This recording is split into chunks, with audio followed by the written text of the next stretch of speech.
How to find your Exodus wallet address. This is a step-by-step guide and this is quite simple.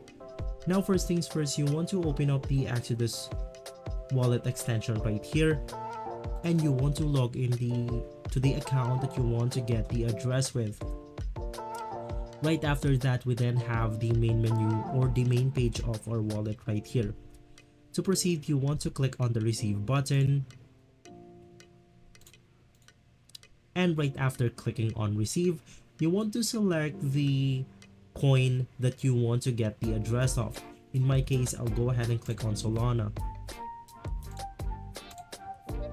Right after clicking on your preferred coin, it will then go ahead and look something like this, where you can scan a QR code for the address, or you can just go ahead and click on the copy for your Solana address. So if this video has been helpful for you, please consider by liking and subscribing. I'll make sure to see you again next time. And as always, thank you.